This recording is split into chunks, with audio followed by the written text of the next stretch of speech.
이번엔 2019년 4회 시험에 이제 건축기사 기출문제를 보도록 하죠. 펜이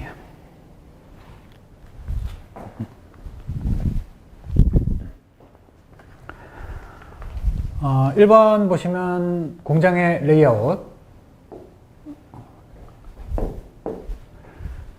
형식 중 생산에 필요한 모든 공정과 기계류를 이제 제품의 흐름에 따라 배치한 형식. 그래서 제품의 흐름에 따라 배치한 형식을 우리가 제품 중심이라고 해요. 제품 중심. 그리고 제품 중심 하면 이제 떠올리셔야 될 게 단일 종류, 단종의 대량 생산 방식에 적합한 거. 그리고 공정 중심 하면 얘는 단일 종류가 아니라 이제 다종, 여러 가지 종류의 소량 생산. 그래서 공정 중심이라고 하는 거는 말 그대로 공정, 여러 가지 공정에 따라 이제 여러 가지 이제 공정에 따라 다양한 제품을 생산할 수 있는 게 공정 중심 레이아웃이라고 보시면 돼요. 그래서 이런 어떤 공정을 거치느냐에 따라서 뭐 이런 제품, 이런 제품을 생산할 수 있는 게 공정 중심. 그리고 고정식은 작업의 주체는 고정돼 있고 사람이나 기계가 이동해 가면서 작업하는 거. 그래서 대표적인 예가 이제 선박 또는 건축물과 같이 제품은 크고 수량이 극히 적은 경우에 많이 사용되는 게 고정식 레이아웃이다. 그리고 두 번째 이제 사무소 건축에서 이제 코어계획 설명으로 옳지 않은 게 뭐냐? 코어계획. 첫 번째 이제 코어 부분은 이제 계단실도 포함시킨다. 맞죠? 코어 안의 공간은 각 층마다 공통에 위치하도록 한다. 그리고 코어 안의 화장실은 이제 외부 방문객이 이제 잘 알 수 있는 곳에 배치하고 엘리베이터 홀은 출입구문에 근접시키지 않고 일정한 거리를 유지하도록 한다. 그래서 일반적으로 이 코어 계획의 이제 특징하면은 이제 첫 번째 공통성이라는 게 있어요. 공통성, 그리고 접근성, 그리고 인식성. 그래서 공통성이라고 하는 거는 코어 안의 시설들, 이 코어 시설들은 각 층마다 다 공통된 위치에 있어야 된다. 공통성. 그리고 접근성. 코어 안의 시설들은 가급적 접근을 시켜라. 다만 이제 예외가 있어요. 예외. 접근을 시키면 안 되는 거. 피난, 시설. 피난을 위해서는 이제 접근이 아니라 분산을 시켜놔야겠죠. 그래서 피난 시설은 분산시킨다. 접근이 아니라. 그리고 인식성. 말 그대로 인식. 코어 안의 시설, 화장실 같은 경우, 이런 것 등등, 이렇게 누구나 쉽게 찾을 수 있는 위치에 이제 배치를 해라. 그런 게 이제 코어 계획의 주요 특징이라고 보시면 돼요. 코어 계획. 그리고 4번에 이제 그 엘리베이터 홀. 일반적으로 우리가 그 엘리베이터와 이제 근접 관계를 따졌을 때 주출입구가 있고, 그리고 사무실의 출입구가 있죠. 그러니까 주출입구라고 하는 거는 이제 건물 전체의 출입구예요. 그래서 일반적으로 이제 요 주출입구 같은 경우는 엘리베이터와 근접해서 배치를 하지만 사무실 출입구는 근접 배치를 하지 않는다. 왜냐면 이제 엘리베이터 문이 활짝 열렸는데 바로 앞이 사무실 출입구문은 좀 그렇잖아요. 그래서 건물 전체의 출입구는 엘리베이터와 이제 근접 배치를 하지만 사무실 출입구 같은 경우는 근접 배치시키지 않는다. 그래서 여기 출입구는 사무실 출입구 개념이라고 보시면 되겠죠.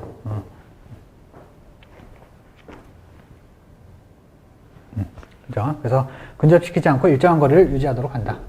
그래서 3번에 보시면 이제 화장실은 외부 방문객이 잘 알 수 없는 곳이 아니라 이제 인식성, 누구나 알 수 있는 곳에 이제 배치를 한다는 거. 그리고 또 하나 정리할까요? 우리가 이제 그 문의 이제 개폐 방향은 당연히 이제 피난 방향으로 열려야겠죠. 박여닫이. 그리고 사무실 출입구도 당연히 피난을 고려하면은 박여닫이가 원칙이지만 밖으로 열리면은 이제 그 이렇게 복도가 있으면은 사무실마다 다 밖으로 열리면은 복도 면적을 많이 차지하니까 원칙은 박여닫이지만 이제 일반적으로 안여닫이로 한다는 거. 일반적으로 이제 안여닫이로 한다. 여기까지 정리를 하시면 된다. 그리고 3번에 보시면, 만원실을 이제 만원실을 순서별로 통과, 한실 폐쇄 전체 동선에 맡긴다. 얘는 연속순례 형식이죠. 그리고 갤러리 형식은 이제 갤러리 및 코리도 형식. 이건 이제 복도를 통해서 이제 출입한다고 했죠. 중앙홀은 중앙에 있는 이제 홀을 기점으로 해서 이제 전시실을 들어갔다 나왔다 관람하는 거. 그리고 4번에 이제 상점 매장의 가구 배치에 따른 평면 유형에 대한 설명으로 옳지 않은 게 뭐냐. 그래서 직렬형 이렇게 생겼고요. 당연히 이동 속도 빠르겠죠. 그리고 굴절형 이렇게 생겼어요. 그래서 굴절형 같은 경우는 이쪽에서는 대면 판매, 이쪽에서는 측면 판매, 대면 판매, 측면 판매 조합이라고 보시면 돼요. 그리고 환상형 이렇게 이제 요 환상 요 내부에 이제 점원이 있는 거죠. 그래서 일반적으로 요 내부에는 소형 제품이라든가 고가의 제품이 배치가 되고요. 제품이 큰 거는 내부에 배치를 못하니까 큰 상품 같은 경우는 이제 벽면에 전시를 하겠죠. 그래서 이런 미니품점이라든가 수혜품점에 많이 활용하는 게 환상형. 그리고 이제 요 세 가지를 적절히 복합한 게 복합형이라는 게 있다. 그래서 직렬형은 부분별로 상품 진열이 용이하다. 그래서 이런 대량 판매 형식이라든가 부분별 상품 진열에 용이한 게 직렬 배열형. 얘는 이제 굴절 배열형, 환상형. 그리고 굴절형은 이제 대면 방식에만 가능한 유형이다. 2번이 틀렸네요. 그죠? 그래서 4번에 이제 굴절형은 대면 판매와 측면 판매의 이제 조합으로 구성된 것이다. 그리고 환상형은 대면 판매와 측면 판매 방식을 병행할 수 있고, 복합형은 뭐 여러 가지 등의 상점에 적용이 가능하다. 그리고 5번에 보시면 이제 공동주택 평면 형식 중에서 각 호의 프라이버시 거주성이 가장 양호한 게 뭐냐? 그래서 공동주택의 이제 평면 형식 중에서 이제 거주성 가장 유리한 게 계단실형, 그리고 편복도형, 그리고 뭐 중복도형, 뭐 집중형, 뭐 이런 순서가 되겠죠. 그래서 어떻게든 간에 거주성이 가장 좋은 거는 요 계단실형 또는 이제 홀형이구나. 그래서 계단실형, 홀형이 답이 된다. 그래서 거주성이라고 하면은 이제 여러 가지가 있겠지만 대표적인 게 일조라든가 채광, 통풍, 환기,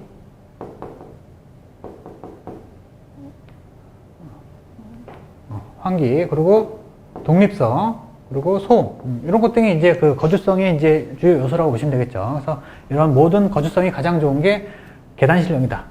다만 이제 계단실형의 단점이 뭐다? 단점이 있다. 얘는 뭐 이런 형태로 생긴 거잖아요. 엘리베이터 내려서 이렇게 바로 이렇게 집으로 들어간 형태. 당연히 이제 요 코어의 엘리베이터의 이용률이 좀 저조해요. 떨어지기 때문에 고층화했을 때 좀 비경제적인 단점이 있다. 그래서 여기 단점 보시면 이제 고층 아파트일 경우 계단실마다 엘리베이터를 설치하면 이제 시설비가 많이 든다. 그만큼 좀 비경제적이다.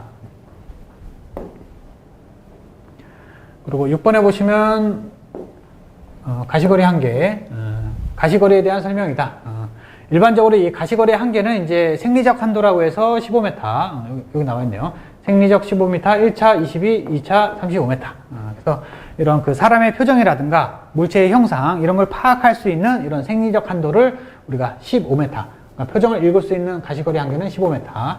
그리고 여기 1차 허용 한도는 22m가 되겠죠. 그래서 6번은 이제 1번이 되겠죠. 그래서 가시거리 한계 요 세 가지 수치는 반드시 암기를 하셔야 돼요. 생리적 15m, 1차 22, 2차 허용 한도 35m. 그리고 그 밑에 이제 사무소 건축 엘리베이터 계획 때는 승객의 집중 시간. 일반적으로 우리가 이제 엘리베이터 대수 결정 조건으로 우리가 이제 가장 많은 시간을 기준으로 하는 게 아니라 아침 출근 시 5분간의 이용자를 대상으로 이제 대수 산정을 한다는 거. 그래서 1번에 이제 출근 시 상승.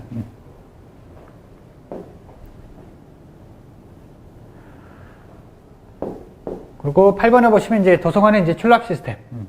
그래서 이 도서관의 출납 시스템도 자주 반복이 되는 거죠. 그래서 옳지 않은 게 뭐냐? 폐가식은 서구와 열람실 분리되어 있고 반개가식은 새로 출간된 신관서적. 그래서 반개가식의 아까 포인트가 뭐라 그랬어요? 얘는 표지 정도 확인할 수가 있는 그런 형태. 그렇기 때문에 이제 이런 최신서적, 신관서적 안내에 많이 사용되는 게 반개가식. 그리고 안전개가식은 이제 서가 열람이 가능하여 도서를 직접 뽑을 수가 있다. 얘도 맞죠? 그래서 안전개가식은 책은 직접 선택을 하되 기록을 남기고 열람하는 방식이 안전개가식. 그리고 자유개가식은 이제 이용자가 자유롭게 도서를 꺼낼 수 있으나 열람소로 가기 전에 관원에게 체크를 받는 형식. 얘는 자유개가식이 아니라 얘가 이제 안전개가식에 대한 설명이죠. 그렇죠? 그래서 4번이 틀렸네요. 그래서 자유개가식은 얘는 이제 자유개가식은 책을 직접 선택해서 이제 열람하는 방식이에요. 그래서 그만큼 이제 이런 절차가 가장 간단하고 이용자가 가장 편리한 형태가 자유개가식이다. 그리고 또한 이제 이 안전개가식에서 이 이용자가 자유롭게 도서를 꺼낼 수 있으니까 뭐가 필요 없다? 출납 시스템 필요 없다. 그리고 관원에게 체크를 받아야 되니까 체크 시설은 필요하다는 게 이제 이 안전개가식의 이제 또 중요한 내용이죠. 그래서 8번 문제 보셨고, 9번 문제 보시면 이 학교에 관한 내용인데, 요 이용률과 순수율 구하는 거죠. 그래서 요 이용률과 순수율, 요것도 자주 출제가 되니까 암기를 하셔야 돼요. 그래서 이용률은 일주간 평균 수업 시간분의 교실이 사용된 시간 비율을 우리가 이용률이라고 하는 거고, 순수율은 교실이 사용된 시간에서 일정 교과목을 사용한 시간 비율을 우리가 순수율이라고 해요. 순수율. 그래서 이 공식만 알면은 문제 푸는 데는 크게 지장이 없어요. 그래서 설계 제도실의 이용률 하면은 이제 일주간 평균 수업 시간이 30시간이죠. 30분에 교실이 사용된 시간이 24시간이죠. 24시간 곱하기 100 이렇게 하면 땡이다. 그리고 순수율은 교실이 사용된 시간이 24시간이죠. 그리고 순수율 설계 제도실에 이제 순수율을 구한 거니까 그중 6시간은 다른 과목을 위해 사용됐다. 그래서 전체 교실이 사용된 시간에서 뭐를 빼주냐면은 교실이 사용된 시간에서 지금은 설계 제도실이니까 설계 제도 이외 사용된 시간은 제외를 시켜준다. 그럼 전체 24시간에서 설계 이외에 사용된 시간 6시간은 빼줘야겠죠. 그렇죠? 이렇게 해서 구하시면 된다. 그래서 공식만 알면 뭐 크게 어려운 내용은 아니니까 반드시 공식을 암기하셔야 돼요. 그리고 10번에 이제 메조넷, 복층형을 뜻하는 거죠. 그래서 건물이 이렇게 있으면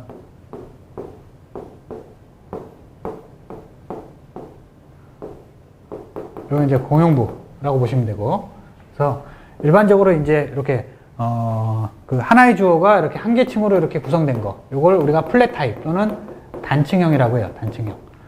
그리고 반면에 이제 하나의 주어가 이렇게 두 개 층에 걸쳐서 구성되는 경우를 우리가 듀플렉스 타입이라고 해요.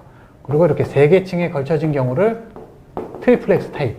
이걸 이제 메조넷 타입 또는 복층형이라고 한다. 복층형. 그럼 얘네들의 이제 특징이 뭐냐?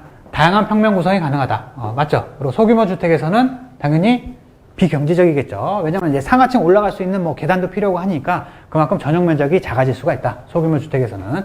그리고 편복동일 경우 프라이버시가 양호하다. 그리고 복도와 엘리베이터는 각 층마다 계획하다. 각 층마다 계획하는 게 아니라 얘는 뭐예요? 거의 뭐 두 개 층이라든가 세 개 층에 하나씩 계획이 된다. 그래서 4번이 틀렸네요. 그리고 얘네들 특징을 비교하면 또 뭐가 있을까요? 단층에 비해서 복층형은 공용 면적이 작아지죠. 공용 면적이 작아지니까 전용 면적이 커지고, 그리고 또 하나 엘리베이터 정지하는 층수도 줄일 수 있으니까 그만큼 효율적이고 경제적인 운영이 가능하다. 다만 단점이 뭐냐? 상하층으로 구조적으로 좀 차이가 있겠죠. 구조 설비가 복잡하다. 그래서 뭐 그런 내용들이 쭉 나오니까 같이 정리하시면 되고, 그리고 11번에 이제 극장의 평면 형식 옳지 않은 게 뭐냐? 오픈 스테이정. 오픈 스테이정은 아까 뭐라고 했어요? 객석이 무대를 일부 감싸는 형태. 그래서 무대 장치를 꾸미는데 어려움이 있다. 그리고 프로세념형은 객석 수용 능력에 있어서 제한을 받는다. 당연히 이제 이런 형태로 돼 있으니까 여기다 많은 관객을 넣기 위해서는 이게 길어지겠죠. 그럼 당연히 이제 그 규모에 따라 제한을 받을 수 있기 때문에 이런 그 객석 수용 능력에 제한을 받을 수밖에 없다. 그리고 가변형 무대는 이제 필요에 따라 무대 객석이 변화시킬 수 있는 형태. 그리고 아레나형은 이제 무대 배경 설치 비용이 많이 소요되는 단점이 있다. 우리가 아레나형 같은 경우는 이제 요 무대가 있으면은 무대를 전체 감싸는 형태이기 때문에 배경을 둘 수가 없다. 만들 수가 없다. 그리고 소품도 낮은 소품 위주로 설치할 수밖에 없다. 그죠? 그래서 배경 설치 비용이 많이 드는 게 아니라 배경은 만들지 않으므로 이제 경제적이다. 또 소품도 이제 작은 소품, 낮은 소품 위주로 하니까 그만큼 운영자 입장에서는 경제적일 수가 있다. 그리고 12번에 이제 학교 건축에서 이제 단층 교사, 단층, 1층이라고 보시면 되겠죠. 그리고 반면에 이제 2층 이상은 이제 다층 교사라고 한다. 그래서 옳지 않은 것은 뭐 1층짜리니까 내진 내풍 용이하고 학습 활동 실내 연장 가능하고 계단이 필요 없으므로 제시 피난 용이하고 또 설비 등을 집약할 수 있다는 거는 이제 단층 교사보다는 다층형 교사의 이제 특징이 되겠죠. 그래서 4번은 이제 다층 교사에 대한 설명이다.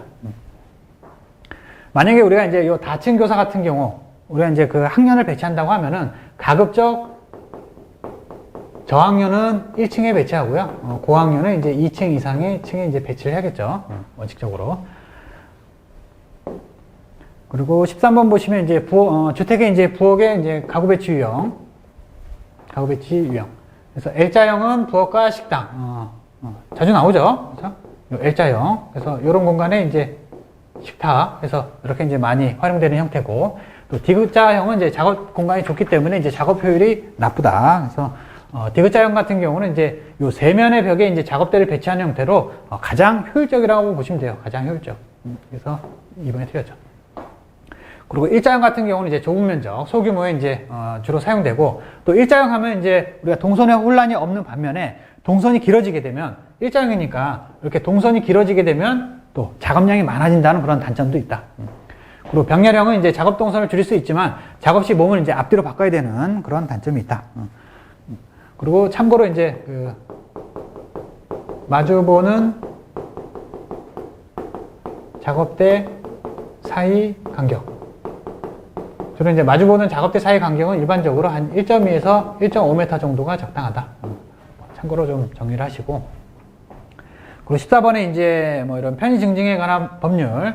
그래서 매개 시설에 속하지 않는 게 뭐냐. 그래서 일반적으로 이제 매개 시설이라고 하는 거는 이런 건축물의 요 내외부라든가, 이런 이용시설에 이제 접근에 관련해서 이렇게 양쪽으로 오가면서 이제 이용하는데 이제 도움을 주는, 그런 매개가 되는 시설인데, 일반적으로 이제 요 2번에 이제 유도 안내.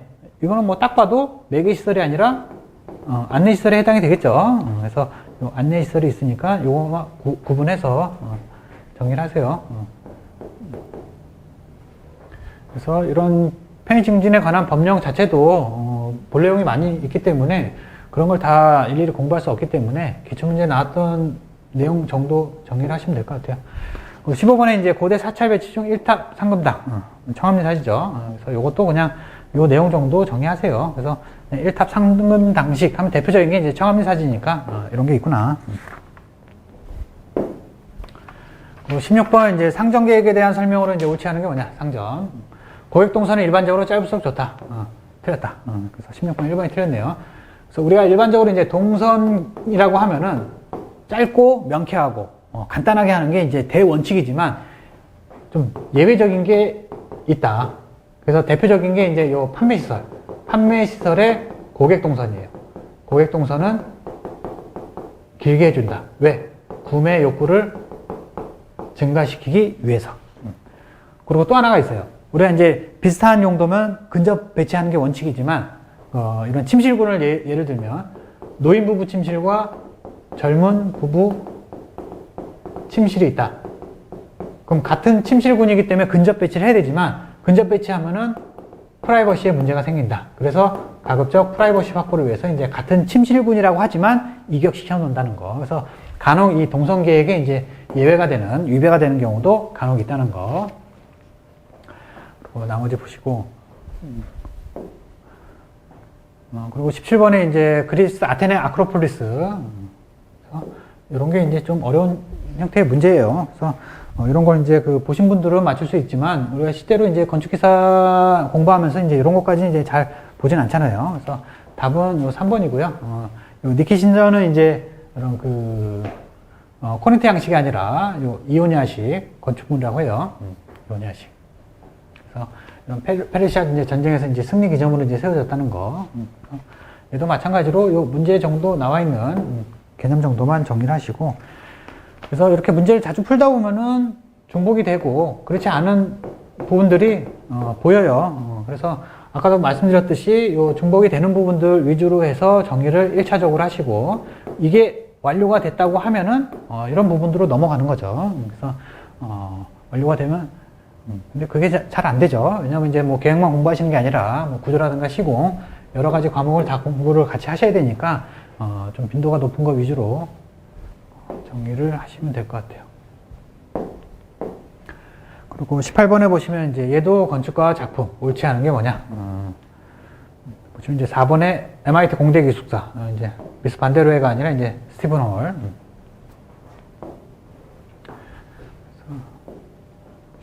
그리고 19번에 주거단지 각 도로에 대한 설명으로 이제 옳지 않은 게 뭐냐? 격자형 도로. 일반적으로 이제 격자형 도로.